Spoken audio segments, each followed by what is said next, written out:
सुविधा देती है, बट हमारी तान्या तो वापस आने वाली नहीं ना नहीं है, एक तरह से एक कत्ल है। नमस्कार, बिहार तक देख रहे हैं आप और आपके साथ मैं हूं हर्षिता सिंह। दिल्ली, वो शहर जहां हर साल देश के कई बच्चे आंखों में आईएएस आईपीएस का सपना लेकर पहुंचते हैं। बिहार में भी बच्चे यूपीएससी की तैयारी करने, अफसर बनने का सपना लेकर इस शहर में आते हैं और यही सपना लेकर दिल्ली पहुंची थी बिहार की बेटी तान्या। अधिकारी बनकर सिस्टम को बदलना चाहती थी, लेकिन शनिवार को वो खुद व्यवस्था का शिकार हो गई। दिल्ली के राजेंद्र नगर की राउज आईएएस कोचिंग सेंटर के बेसमेंट में चलने वाली लाइब्रेरी में शनिवार को अचानक पानी भर गया। जब तक बच्चे कुछ समझ पाते, हादसे का शिकार हो गए। 2 छात्राओं और 1 छात्रा की मौत हो गई। मरने वालों में तान्या भी शामिल थी। तान्या बिहार के औरंगाबाद की रहने वाली हैं। तान्या 1.5 साल से दिल्ली में तैयारी कर रही थी आईएएस की, लेकिन अफसर बनने का सपना अधूरा रह गया। अब तान्या की मौत के बाद तान्या के परिवार का गुस्सा सिस्टम के खिलाफ फूट रहा है।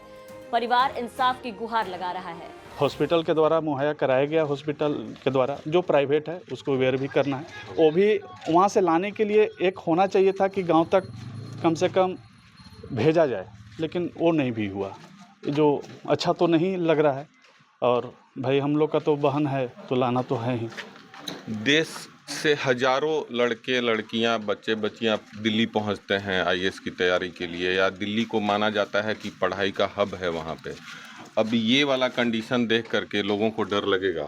श्योर, ये तो कोई भी चाहेगा कि कोई नहीं चाहता कि घर से कोई बच्चे या बच्ची निकले बाहर पढ़ने के लिए, अब इस तरह से हादसा हो तो थोड़ा सा तो मायूसी तो हर पेरेंट्स में है। अब इसका नाराज़गी भी तो दिल्ली में हो भी रहा है, स्टूडेंट लोग भी कर रहे हैं।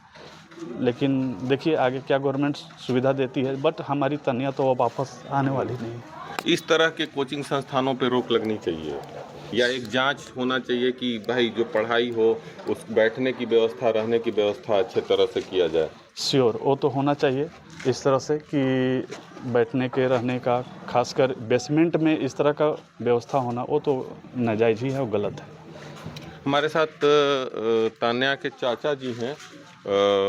अच्छा, आप भी भाई हैं? जी। बुलाइए ना उनको। आप कहाँ रहते हैं और आपको कैसे कब पता चला?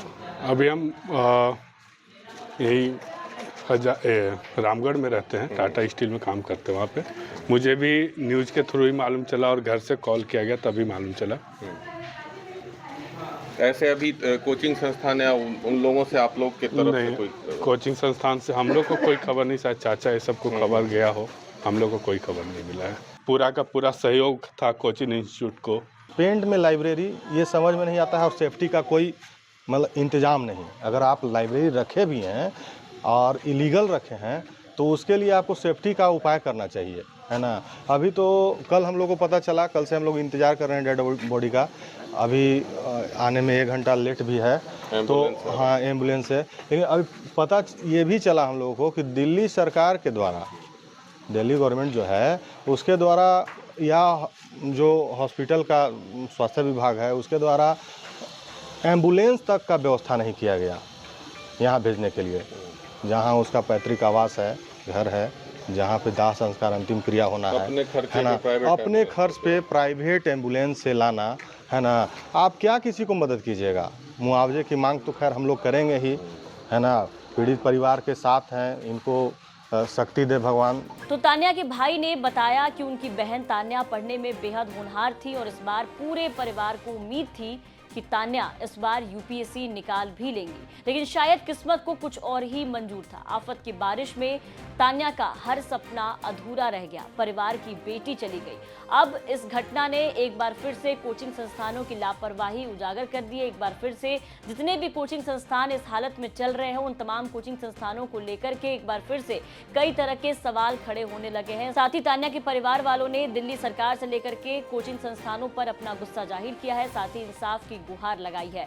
आज तान्या का पार्थिव शरीर उनके पैतृक आवास औरंगाबाद आने वाला है। परिवार वाले तान्या के पार्थिव शरीर का इंतजार कर रहे हैं। आपको बता दें कि तान्या मूल रूप से औरंगाबाद के बिहार की रहने वाली जरूर है, लेकिन उनके पिता पेशे से इंजीनियर हैं, इसलिए उनका परिवार तेलंगाना में रहता था। हालांकि पिता और मां अब तक बिहार नहीं पहुंचे हैं।